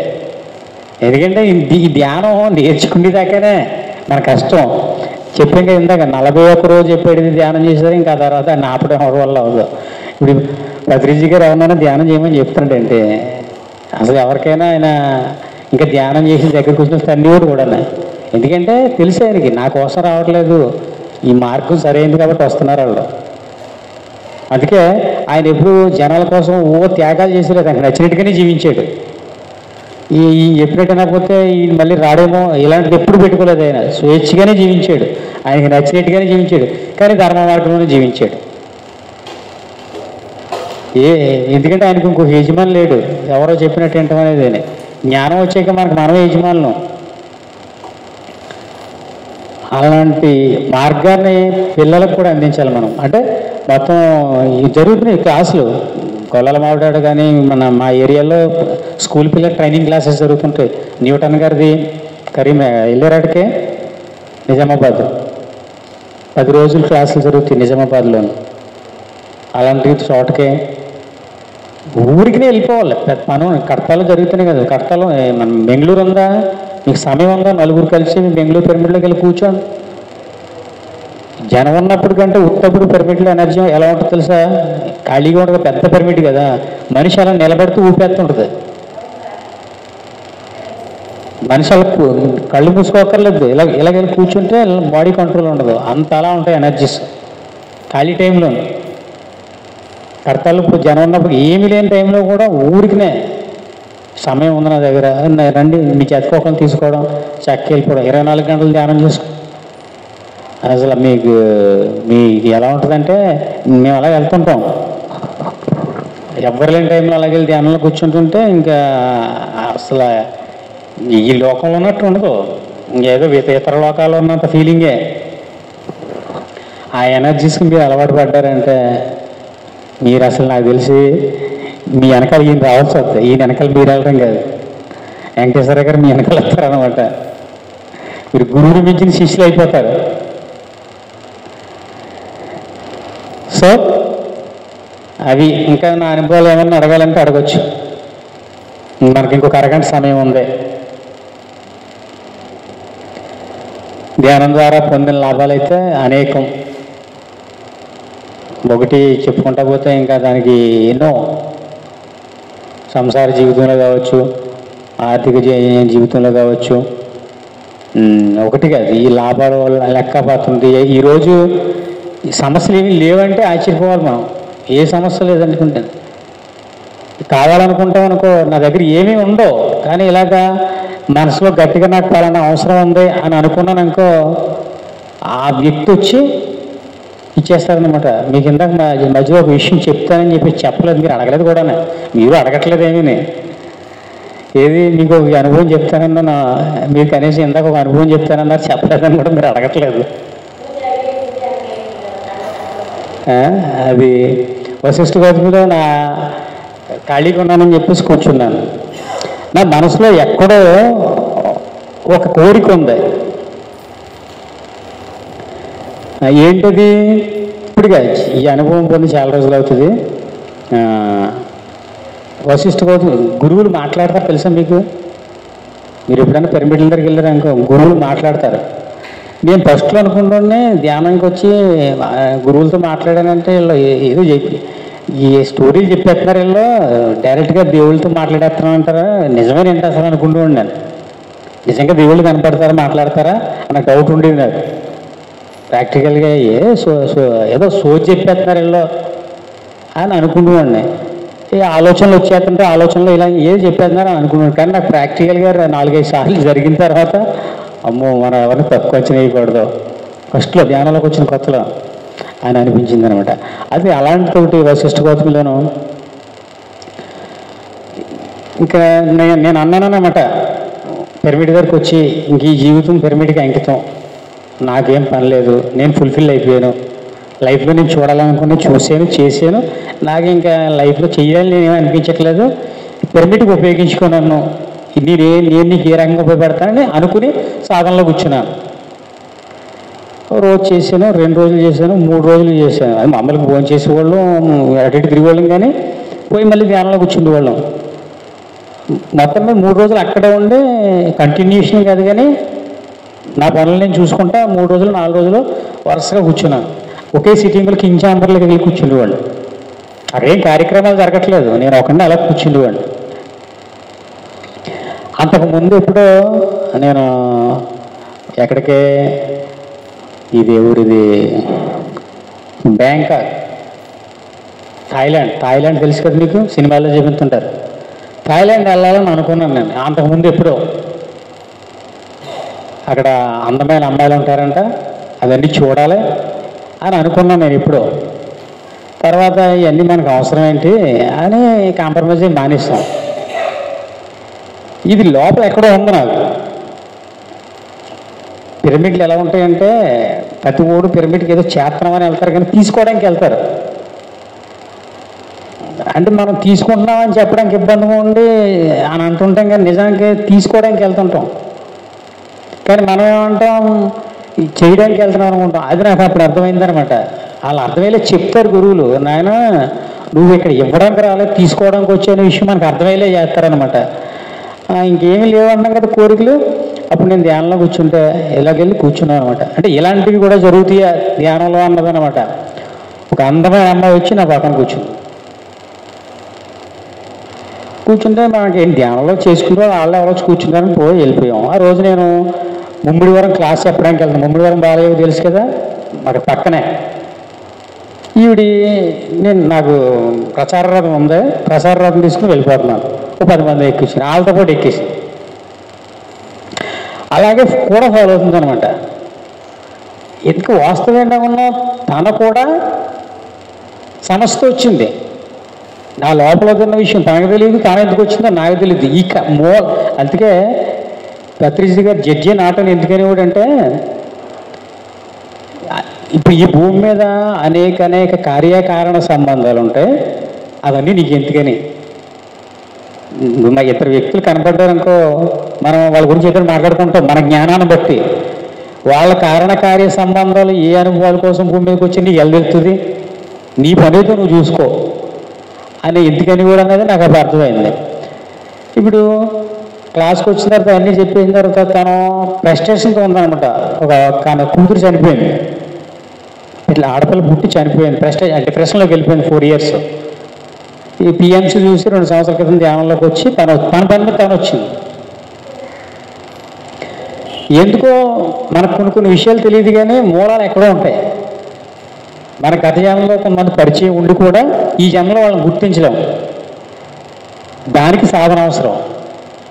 ఆ కారణం దొరికేదాకా ఇప్పుడు తను వచ్చి పక్కన కూర్చుని ఆ కారణం నుంచి అసలు తను చాలా అందంగా ఉంటుంది, నేనేమో నల్లగా, అసలు సంబంధం ఉండదు అనమాట. ఈ కారణం నుంచి ఇంకా నాకు ధ్యానం లేదు అక్కడ. ఎందుకంటే కూడా ఉంటుంటే మనం ధ్యానం ఎలా చేయగలుగుతాం?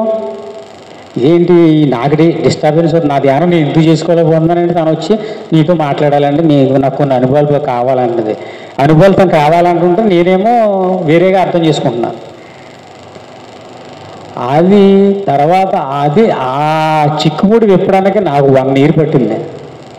ఈ మధ్యలో ఎన్నో జరిగినాయి, ఈ టైం సరిపోదు. మళ్ళీ అంటే అక్కడ నుంచి నన్ను 1 year తిప్పారు. తిప్పిన తర్వాత మళ్ళీ 1 year తర్వాత అది కంప్లీట్ అయిన తర్వాత నేను మళ్ళీ వశిష్ఠ కోటకి వెళ్ళాను. మళ్ళీ అక్కడికి వెళ్ళిన తర్వాత మళ్ళీ ఇంకోటి ఎగ్జామ్ పెట్టారు. అది విశ్వామిత్రుడికి ఎలాగైతే మనకేంటంటే మనం ఒక్కొక్క క్షేత్రానికి వెళ్ళేటప్పుడు మన లోపల ఏమన్నా ఉంటే బయటికి తీస్తూ ఉంటారు గురు.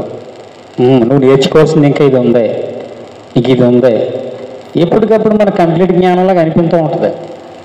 మన దగ్గర నేర్చుకోవాల్సింది ఏమైనా ఉంటే నువ్వు పొందాల్సింది ఉంటే నీకు ఇచ్చేస్తారు, గిఫ్ట్లు ఇస్తారు. అందులో ఏం తేడా ఉండదు. వాళ్ళు ఇదే ఇస్తారని ఉండదు. నీ ప్రతిఫలంగా నువ్వు పొందాల్సిందని మిగిలి ఉందనుకో, నువ్వు వద్దన్నా నిన్ను ఎత్తుకుంటూ వద్దాయి. గత జన్మలో పుణ్యం చేసావు, ఈ జన్మలో ధ్యానంలోకి రాలేదు, ఇబ్బందులు పడుతున్నావు, కానీ నీ పుణ్యం అలాగే ఉంటుంది. నువ్వు ధ్యానం చేసావు, ఫ్రీ అయిపోయావు, నువ్వు ఎంపీ అయిపోయావు, ఇంకా నాకు ఏది వద్దన్నావు. అలాంటప్పుడు నీకు కావాల్సి నీకు ఇచ్చేస్తూ ఉంటారు. మనిషికి తొందర ఎక్కువ, అన్నీ కోరుకుంటారు, కానీ కాలానికి క్లారిటీ ఎక్కువ. నీకు ఎప్పుడు ఏది కావాలో నీకు తెచ్చేస్తుంది. మనం ఏం చేస్తాం, ప్రతిదీ తొందరగా చూసేదనుకుంటూ ఉంటాం. కానీ సమయం వచ్చిందనుకో కాకేసి మరి నీ చేతిలో పెడతాను మేడం కాలం.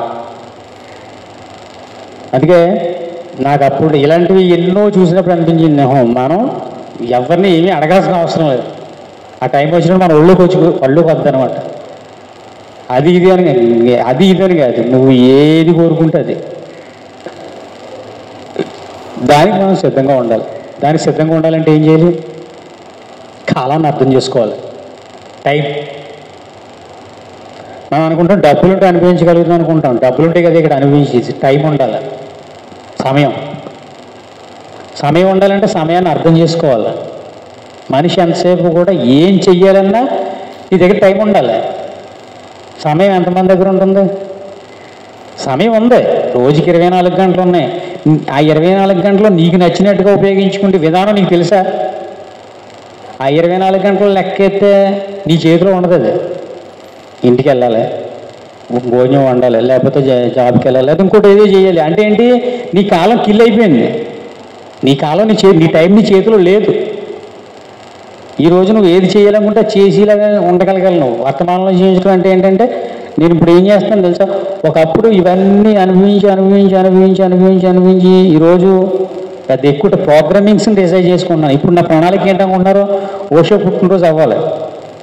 కేవలం దాని గురించి ఆలోచించాను నేను. ఆ తర్వాత ఏం జరుగుతుందనేది ఆలోచించిన.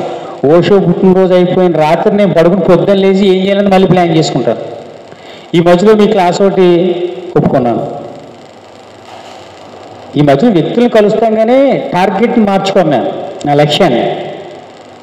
ఓషో పుట్టినరోజు అయిపోయింది, అప్పుడు కూడా నేను ఏం చేయాలి, ఈరోజు ఏం చేయాలి, ఏ రోజుకి ఆ రోజే. ఎందుకంటే ఇక్కడ కొంతమంది ఏం చేయాలి, మనలో జ్ఞానం పెరిగిపోతే మనం డైవర్ట్ చేసే వాళ్ళు ఎక్కువ. స్పిరిచువల్గా కూడా మన పరీక్షలు ఎదురు. స్పిరిచువల్గా అంటే ఇక్కడ మాస్టర్స్ కూడా మనల్ని డైవర్ట్ చేస్తూ ఉంటారు. మాస్టర్స్ అంటే ఎవరు? మన మాస్టర్సే. ఇక్కడ అందరూ మాస్టర్లాగా కనపడతారు, కానీ స్టేజ్లు ఉంటాయి. శాకాహారులు ఆత్మజ్ఞానంలో కూడా అంతర్జ్ఞానం ఒకలా ఉండదు. పిరమిడ్ సొసైటీ డిమార్ట్లాంటిది. అన్నీ దొరుకుతాయి ఇక్కడ. అన్ని రకాల వ్యక్తులు ఉంటారు. మోసం చేసేవాళ్ళు ఉంటారు, చేయించుకునే వాళ్ళు ఉంటారు, పెట్టి కూడా ఉంటాడు, తిని ఒక్కళ్ళు కాదు. ఇక్కడ పిరమిడ్ సొసైటీని అర్థం చేసుకోవాలంటే మీకు మొత్తం సొసైటీ అర్థమైపోతుంది. పిరమిడ్ సొసైటీ అర్థమైపోయింది. బయట ప్రపంచం అంతా ఈజీ, అందులోని అన్ని ఇందులోనూ ఉంటాయి. సపరేట్ ఉండదు. ఇక్కడ కూడా రకరకాల జ్ఞానాలు ఉంటాయి. ఎందుకంటే కొంతమంది మనకంటే ముందు వచ్చి నేర్చుకుని మార్పుని అంగీకరించకుండా అక్కడ ఉండిపోయే వాళ్ళు ఉంటారు. వెనకాల వచ్చి అది తొందరగా నేర్చుకుని ఎదరికెళ్ళిపోయే వాళ్ళు ఉంటారు. ఇక్కడ వాళ్ళ ఉన్న వేగాన్ని బట్టి, వాళ్ళ ఆలోచన విధానంలో ఉన్న వేగాన్ని బట్టి సీనియారిటీ ఉంటుంది తప్ప ఒక 40 ఏళ్ళు అయింది, 30 ఏళ్ళు అయింది, 20 ఏళ్ళు వచ్చిందంటే 20 ఏళ్ళు అయింది కాబట్టి నువ్వు పొందిన అనుభవాలను బట్టి నీ సీనియారిటీ చెప్పవచ్చు. నీ అనుభవం ఏంటి అసలు? అలా అంచనా వేయగలిగింది తప్ప జ్ఞానాన్ని మామూలుగా అయితే అంచనా వేయలేం. అలాగా ఫస్ట్ అవన్నీ మనకు ఎలా తెలుస్తాయి? మనం కూడా ఆ స్టేజ్లో ఉంటేనే. క్రిజీ గారు చెప్తారు, నువ్వు కృష్ణుడిగా మారితే తప్ప నీ కృష్ణుడు అర్థం కాడంటాడు. నువ్వు బుద్ధుడిగా మారితే కానీ నీకు బుద్ధుడు అర్థం కాదంటాడు. నువ్వు భగవంతుడిగా మారితే కానీ నీకు భగవంతత్వం అర్థం కాదంటాడు. అలాగే ఇక్కడ మనం సమయాన్ని చేతులు పెట్టుకునే టైంలో మనం ఆల్రెడీ గతంలో ర్యాలీలు చేస్తున్నాం అనుకో, సార్ ర్యాలీలు రావాలండి మీరు అంటారు. అది నీకు అవసరమే కాదనేది నువ్వే ప్లాన్ చేసుకోవాలి. అంటే నీ లైఫ్ నువ్వే డిజైన్ చేసుకోవాలి. అక్కడికక్కడ మన సమయం ఇక్కడ ఏంటంటే ఖాళీగా ఉండి వాళ్ళకున్న ఇబ్బందులు ఏంటంటే సమయం దోచుకుంటూ ఉంటారు. ఆల్రెడీ మనం ఏదో పని పెట్టేసుకుంటే మన జోలికి ఎవరు రారు. నేను ఏదో జాబ్ చేసుకుంటాను, లేదనుకో ఏదో డ్రైవింగ్ చేసుకుంటాను, ఏదో చేసుకుంటాను అనుకో మన జోలికి ఎవరు రారు. ఖాళీగా ఉన్న ఓల్డ్ మీదకి చాలా అటాక్లు జరుగుతాయి. ఎంటీ మైండ్ ఏంటి? ఎంటీ మైండ్ దెయ్యాలు కానా అంటారు. ఎంటీ మైండ్ ఖాళీ బుర్ర దెయ్యాలకి నివాసం అంటారు. ఖాళీ బుర్ర జాగ్రత్తగా ఉపయోగించుకుంటే దేవుళ్ళకి కూడా నివాసమే. మనం గుర్తించగలగాలి. ఇందులో చాలామందికి మంచికి ఇక్కడ ఎలా ఉంటుందంటే మంచికి చెడుకి చాలామందికి డిఫరెన్స్ తెలియదు. మనం ఎంతసేపు కూడా అనుభవాల కోసం వెంపలాడాలి. అంటే ఏంటి? మన దగ్గరకు వచ్చింది ఎవరో మన ఫోన్. ఎందుకంటే టెక్నాలజీ ఒక మనిషిని పట్టుకోవడం చాలా తేలిక.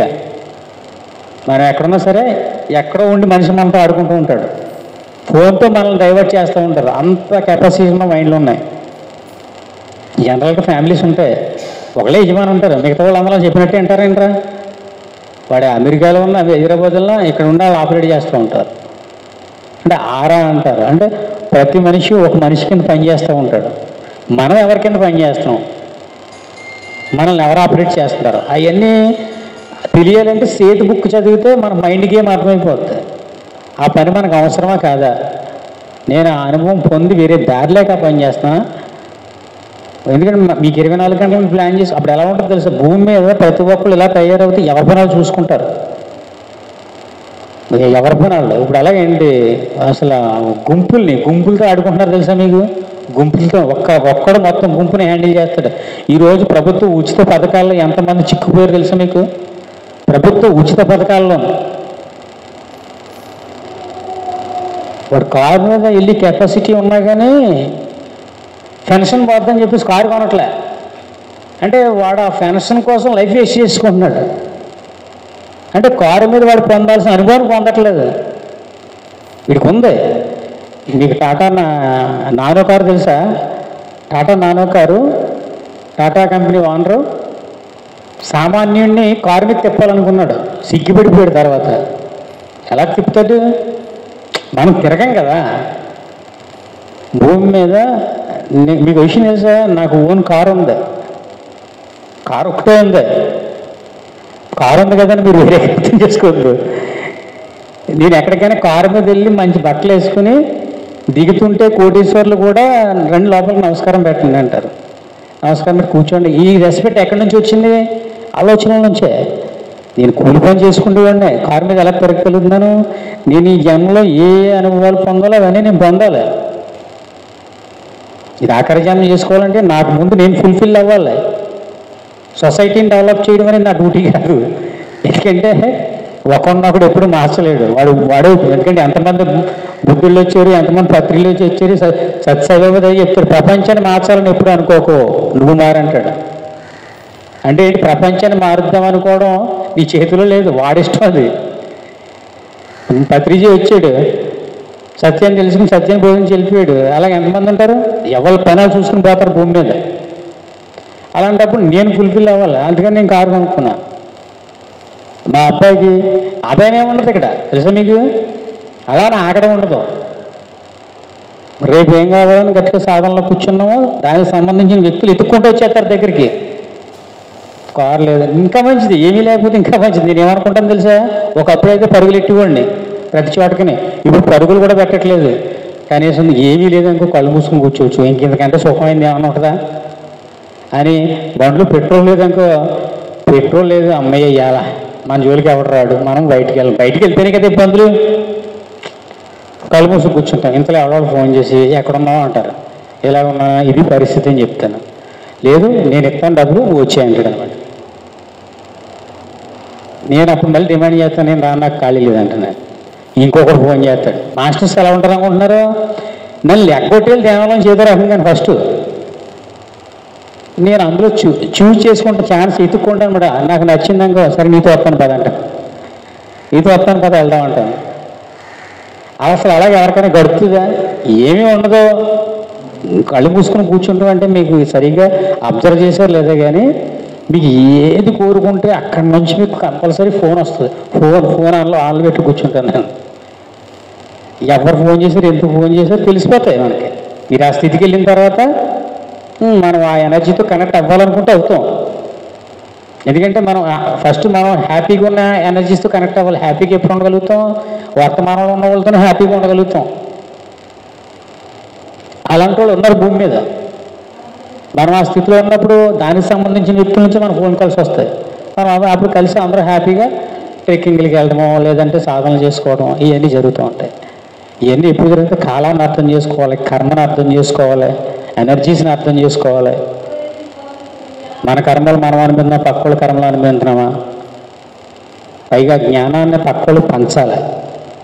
పంచితేనే మనకు జ్ఞానం పెంచబడుతుంది.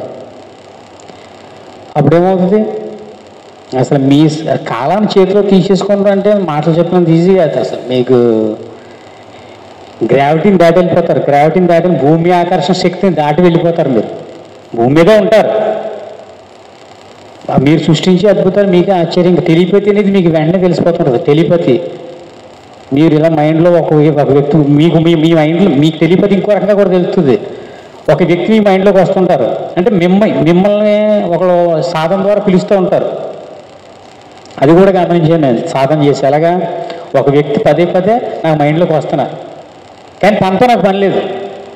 ఇందాక చెప్పాను కదా, ఒకళ్ళు నాకు అనుభవం పక్కన కూర్చో ఒక వ్యక్తి నాకు పదే పదే మనసులో మైండ్లోకి వస్తున్నారు, కానీ తనతో నాకు పని ఉందా అని నేను సాధన చేసి చూసుకుంటే నాకు ఏం అర్థం అవ్వట్లేదు, ఆన్సర్ దొరకట్లేదు. అంటే దాని అర్థం ఏంటి, అది నా కళ కాదు, అది అవతల నుంచి వచ్చేది. టెలిపతి ఎలా ఉంటుందంటే జైల్లో మన ఆలోచనకి పక్క వాళ్ళ ఆలోచన తేడా లేదు. ఇప్పుడు మనం 10 మంది ఉన్నామండి, సాధన చేసుకునే వాళ్ళు తెలుస్తుంది పాజిటివ్ ఏంటి నెగిటివ్ ఏంటి, ఈ వ్యక్తి ఎలా కూడా ఆరని బట్టి తెలిసిపోతుంది సాధన చేసేవాళ్ళు. మామూలుకి ఎలా తెలుస్తుంది, అక్కడ ఆలోచనలు ఎవరెవరు ఎలాగ ఇక్కడ 10 మంది 10 రకాలుగా ఆలోచనలు ఇవన్నీ కలిసిపోతాయి. నా ఆలోచన మైండ్లోకి ఎలా ఉంటుందంటే ఇక్కడ ఉన్న ఆలోచనలు అన్నీ కలిసి వీక్ మైండ్ని అటాక్ చేస్తాయి. వీక్ మైండ్ అంటారు కదా, వీక్ మైండ్ అంటే బలహీనమైన ఆత్మలు ఉంటాయి. బలమైన ఆత్మలో మీకు అది భీష్మ కర్మ సిద్ధాంతం బుక్లో ఉంటుంది. మీకు ఒక ఎగ్జాంపుల్ చెప్తాను. ఒక తల్లి ఉంది, ఇంటి పక్కన గొడవ జరిగింది, వీళ్ళిద్దరు ఘర్షణ పడ్డారు. కొడుకు స్కూల్కి వెళ్ళి అప్పుడే వచ్చాడు. ఇప్పుడు తల్లి వాళ్ళని ఏం చేయలేదు, కానీ వాళ్ళని ఏదో చేసేయాలని కసితో ఉంది, కానీ వాళ్ళు ఏం చేయలేదు. ఫిజికల్గా వీక్, వాడు ఫిజికల్గా స్ట్రాంగ్, గొడవకెళ్ళి ఇదే దెబ్బలు తింటుంది, కానీ కసి ఉంది, ఏదో చేయాలి నేను. కొడుకు వచ్చాడు, వాడు ఎంటీ మైండ్, చిన్న కుర్రోడు. తల్లి యొక్క ఆలోచన తరంగాలు వాడు తాకి వీడిలా కొడేస్తాడు అనమాట. దాని ఫలితం వీళ్ళు అనుభవించారు. నువ్వు ఆలోచనలే కదా అనుకుంటాం. చాలామంది యుద్ధాలను ఎలా సృష్టించారు అనుకుంటున్నారు, వీళ్ళు ఏమి యుద్ధం చేయరు. మీరు ఎప్పుడైనా చూడండి, యుద్ధానికి వెళ్ళేవాడు ఎవడో కూడా యుద్ధం కోసం వెళ్ళడం, అటు ఒకడు ఇటు ఒకడు ఒక చోట కూర్చుని యుద్ధాన్ని సృష్టించారు. యుద్ధంలో అంతమంది చచ్చిపోతారా, ఆ యుద్ధాన్ని సృష్టించే వాళ్ళు ఉంటారు వెనకాల.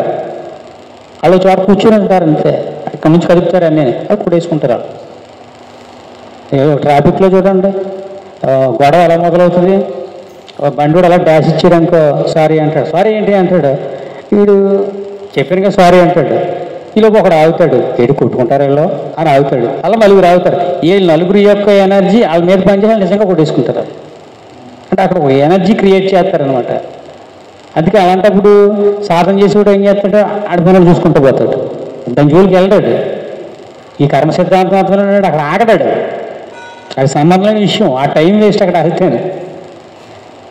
ఇది కర్మ సిద్ధాంతంలో థాట్ పవర్ అంటారు దీన్ని. థాట్ పవర్ అంటే మనకు తెలియకుండా జరుగుతాయి. తెలుసుకున్నప్పుడు ఏం చేస్తాం?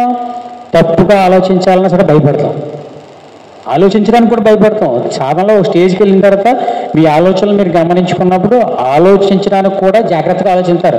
మాట్లాడటం కాదు, మాట్లాడటం జాగ్రత్తగా మాట్లాడటం కాదు, మీ మైండ్లోకి వచ్చే ఆలోచనలు కూడా ఎవరు ఆలోచిస్తున్నారు, ఎవరు ఆలోచన ప్రభావం మన మీద పనిచేస్తుంది. అంత ఆలోచినప్పుడు మీరు అలా ఉన్నప్పుడు మీరు ఎక్కడ ధ్యానం కూర్చొని వితిన్ ఎక్కువ సేపు సాధన చేయక్కర్లే, ఒక 2-3 minutes కూర్చుంటే మీరు డీప్లోకి వెళ్ళిపోతుంటారు. ఎందుకంటే మీరు ఆల్రెడీ వర్తమానంలో ఉంటారు కదా, మీకు అప్పుడు సాధన కూడా అవసరం ఉండదు. మీరు ఏ పని చేసినా అద్భుతంగా ఉంటుంటుంది. ఎందుకంటే మీకు భవిష్యత్తు పట్ల భయం లేదు. ఫస్ట్ భవిష్యత్తులో ఏదో జరుగుతుందని భయం లేదు. ఆ మహా భయంకరమైందంటే ఏంటి? మరణమే కదా. మీరు మరణానికి సిద్ధంగా ఉంటారు ఆల్రెడీ. ఈ భూమి మీద ఎన్ని చేసిన సుఖమే ఉందో మీకు అది అర్థమైపోద్ది. ఇవన్నీ మనం చేసేది కదా, మనతో చేయింటున్నారో, మంచో చెడో ఏదో ఒక ప్రభావం మనతో ఈ పనంతా చేయింటుంది అన్న విషయం మీకు అర్థమైనప్పుడు, మీరు ఇక్కడ ఏదైతే చేస్తారో దాని ఫలితాన్ని అనుభవించాలని అర్థమైనప్పుడు మీరు ఏం చేస్తారంటే సరెండర్ అయిపోతారు. మరణించడానికి సిద్ధంగా ఉంటారు, మరణించరు, సిద్ధంగా ఉంటారు ఉత్తరాని అన్నట్టుగా. ఎప్పుడైతే ఆ మరణ భయాన్ని జయించారో ఇంక భయం ఏముంటుంది? చిన్న చిన్న భయాలు మిమ్మల్ని ఏం చేస్తాయి? కింద పడిపోవడం, దెబ్బలు తగ్గడం, ఎవడం తిట్టడం, ఇవి చాలా చిన్న భయాలు అయ్యి. దానికి ఎప్పుడైతే సిద్ధపడిపోయారో, మరణ భయానికి సిద్ధపడాలంటే ముందు సంసార భయాన్ని దాటాలి. మన ఇంట్లో మన లేక ఎలా బతుకుతారు, వాళ్ళ భార్య ఎలా బతుకుతారు, ముందు సంసార భయాన్ని దాటాలి. మరణ భయాన్ని జయించాలంటే, సంసార భయాన్ని జయించాలంటే దానికి మళ్ళీ జ్ఞానమే కావాలి. జ్ఞానం కావాలంటే మళ్ళీ ధ్యానమే చేయాలి. సంసార భయాన్ని జయించాలని సంసారాన్ని అర్థం చేసుకోవాలి. సంసారం అనేది నేను ఒక్కడిని కాదు. సంసారం ఎలాంటిదంటే, సంసారానికి ఆర్థిక ఇబ్బందులు ఉంటాయి, సంసారంలో ఉన్న వాళ్ళకి ఆర్థిక ఇబ్బందులు ఉంటాయి, సంసారం చేయించినప్పుడు ఆర్థిక ఇబ్బందులు ఉండవు. వాడికి అర్థమైపోద్ది, వాళ్ళకి అర్థమైపోద్ది. నేను లేకపోయినా వీడికి ఈ రూపంలో వస్తుందన్న విషయం వాళ్ళకి అర్థమైపోద్ది. అది మీకు అది అర్థమవ్వాలంటే ఒక ఎగ్జాంపుల్ చెప్తాను. నేను సినిమాకి వెళ్ళాలనుకున్నాను అనుకో, ఒక 100 రూపాయలు సరిపోతాయి. నాతో పాటు ఇంకో ఫ్రెండ్ని తీసుకెళ్ళాలంటే ఇంకో 100 ఉండాలి. దాని చేస్తే అంటే ఖర్చు ఎక్కడ పెరుగుతుంది? నువ్వు వేసుకున్న బంధాల వల్ల నీ ఖర్చు పెరుగుతుంది. నువ్వు వాడిని సినిమాకి తీసుకెళ్దాం అనుకున్నావు, వాడేం సినిమాకి వెళ్దాం అనుకోవట్లేదు కదా. అలాగే నీ కళది, నీ కళ నెరవేర్చుకోవడం కోసం వాళ్ళందరినీ నడిపించడం కాబట్టి వాళ్ళందరినీ పోషించాల్సిన బాధ్యత నీ మీద ఉంది. నువ్వు పెట్టుకున్నావు దాన్ని, నువ్వు సృష్టించుకున్నావు నీ ఆనందం కోసం. అంటే నువ్వు ఇష్టపడితే హ్యాపీయే, నువ్వు ఇష్టంగా చేస్తే ఓకే సంసారం. అలాగని బలవంతంగా చేయాల్సిన అవసరం లేదు. ఎందుకంటే నువ్వు చెయ్యకపోయినా వాళ్ళ ప్రణాళిక వాళ్ళకి ఉంటుంది.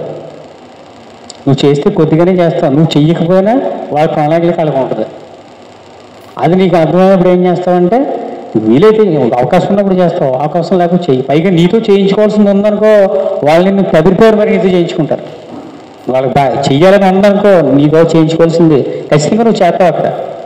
కాబట్టి అది నువ్వు అవునన్నా కాదన్నా జరుగుతాయి. అలాగా జరిగేటప్పుడు దాని గురించి ఎక్కువగా ఆలోచించాం. ఇంకా అది ఎక్కువగా దాన్ని ఏదో చేసేద్దాం, ఎక్కడికో తీసుకెళ్ళి పెట్టేద్దాం. రీసెంట్గా ఒక ఆయన మనం పిరమిడ్ మెడిటేటరే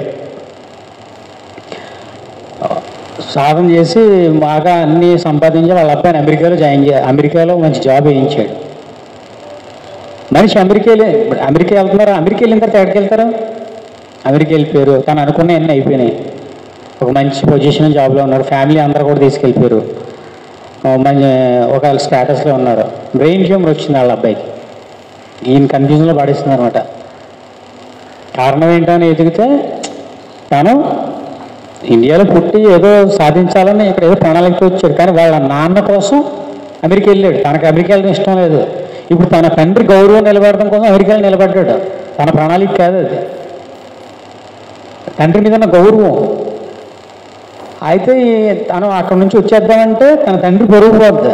బంధువులు ఏమని చెప్తాడు, మా అబ్బాయి అందరికీ చెప్పేసాడు అమెరికా వెళ్ళిపోయాడు, అమెరికాలో జాబ్ చేసుకుంటున్నాడని. మనం ఇక్కడ కొట్టేసుకుంటాం కదా డబ్బా. ఈ చక్కగా అమెరికాలో ఉన్నాడో అంటే అమెరికాలో ఉన్నాడో ఒక స్టేటస్గా ఫీల్ అవుతాం మనం. జనరల్గా భౌతిక ప్రపంచంలో ఉన్న వాళ్ళు అమెరికా వెళ్ళడం, ఇక్కడ నుంచి అమెరికాలో ఉండడం అనేది ఒక ఏదో గొప్ప స్టేటస్గా ఫీల్ అవుతూ ఉంటారు. అది భౌతికంగా కంఫర్ట్ జోన్, కానీ స్పిరిచువల్ గ్రోత్ ఏముండదు అక్కడ. ఆధ్యాత్మికంగా అమెరికాలో ఏముండదు. అమెరికన్సే ఆధ్యాత్మికత కోసం ఇండియా వైపు వస్తారు. ఎందుకంటే అమెరికా అనేది ఎలాంటిదంటే ఒక సిస్టమేటిక్గా వెళ్తుంది కానీ సిస్టమ్ బ్రేక్ చేసి ఒప్పుకోరు అక్కడ. ఇక్కడ అన్నీ దొరుకుతుంది మనకి ఇండియాలోను. తింటా కూడు లేనాడు ఉంటాడు, తిన్న తరగనాడు ఉంటాడు. 100 కోట్లు ఒకరి దగ్గర ఉంటే ₹1 కూడా లేనాడు ఉంటాడు. అంటే నువ్వు ఎలా జీవించాలని ఇండియాలో అవకాశం ఉంటుంది. అమెరికాలో అలా ఉండదు, ఖచ్చితంగా నువ్వు పని చేసి తీరాలి. ఇప్పుడు ఈయన్ని మనం ఒక ప్లేస్ పుట్టిరేపు ప్రాంతాన్ని ఎంచుకున్నామంటే ఆ అనుభవాల కోసం ఎంచుకుంటాం మనం. కానీ తండ్రి పట్ల ఉన్న గౌరవం అమెరికా వెళ్ళడం, అక్కడి నుంచి జాబ్ చేసి జాబ్లో సాటిస్ఫాక్షన్ లేక ఒక డిస్టర్బెన్స్ గురైనప్పుడు ఏదో వస్తుంది బ్రెయిన్ ట్యూమర్, చనిపోయాడు.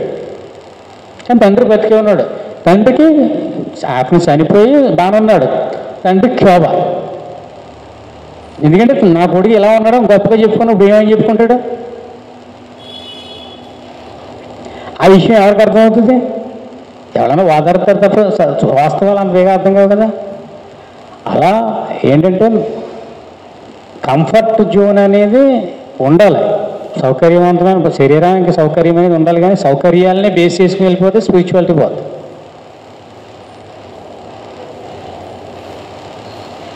సో అలాగే మనం ఆలోచనని గమనింతా, మన లైఫ్ని మనం డిజైన్ చేసుకుంటా, పుస్తకాలు చదువుతా, ట్రెక్కింగ్లకి చేస్తా, కర్మ సిద్ధాంతాన్ని అర్థం చేసుకుంటా, ఇతర విషయాలు వేలు పెట్టకుండా మన లైఫ్ ఏదో మనం హ్యాండిల్ చేసుకుంటా, బంధాలను అర్థం చేసుకుంటా పెంచుకోవద్దు. అలాగని అవి లేకుండా బతకలేని స్టేజ్లో ఉండొద్దు. ప్రతిసారి చెప్తారు కదా, ఉంటే ఉండనే, వస్తే రాని, ఉంటే ఉండనే, పోతే పోనే అని. ఎప్పుడైతే మీరు సాక్షిగా ఉన్నారో అదే భగవద్తత్వం, అదే ఆనంద స్థితి. అన్నీ ఉంటాయి అంటే మీరు ఏకాంతానికి కూడా అలవాటు పడాలి. ఎంతసేపు పక్కన జనం ఉంటేనో ఇంకోటి ఉంటేనో ఆనందంగా ఉండడం కాదు, మీరు ఒంటరిగా కూడా ఆనందంగా ఉండగలగాలి ఏకాంతంలో కూడా. దానికి మార్గమే సాధన. సాధన ఏం చేస్తుంది తెలుసు, మిమ్మల్ని ఒక స్టేజ్కి తీసుకెళ్ళిపోద్ది. ఇప్పుడు బయట మనుషులు ఎలా ఉంటారో తెలుసు, జనరల్గానే బంధువులు ఉంటేనో, ఆస్తి ఉంటేనో, లేకపోతే ఇంకోటి ఏదో దాని మీద భౌతిక ప్రపంచమే ఏదో ఒకటి ఉంటేనో. ఎందుకంటే ఫిజికల్గా సుఖం అనేది, సంతోషం అనేది, ఆనందం అనేది 3 స్టేజ్లు ఉంటాయి. భౌతిక స్టేజ్లో దొరికేదాన్ని సుఖం అంటారు, శరీరంతో పొందేదాన్ని సుఖం అంటారు, మానసికంగా ఏదైనా వస్తువులు ఏమైనా తీసుకున్నప్పుడు పొందేదాన్ని సంతోషం అంటారు. ఏ కారణం లేకుండా మీకు ఆనందం ఎలా వస్తుందో తెలుసా? మీకు ఏం కారణం కనపడదు, ఎందుకు మీ మనసులో ఆనందం అనేది కలుగుతూ ఉంటుంది, దానికి ఖర్చే ఉండదు.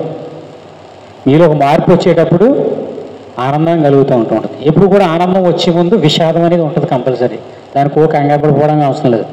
ఖలీల్ చెప్పడానికి చెప్తాడు, ఆనంద విషాదాల గురించి చెప్పండి అంటే, ఆనందం నీ గడప దగ్గర ఉంటే విషాదం నీ మంచం మీద పడుకుని ఉంటుంది అంటాడు. కేవలం ఆనందాన్ని పొందేద్దామని ఇప్పుడు అనుకోవద్దు. విషాదం ఉండదు, ఆనందం కూడా ఉండదు.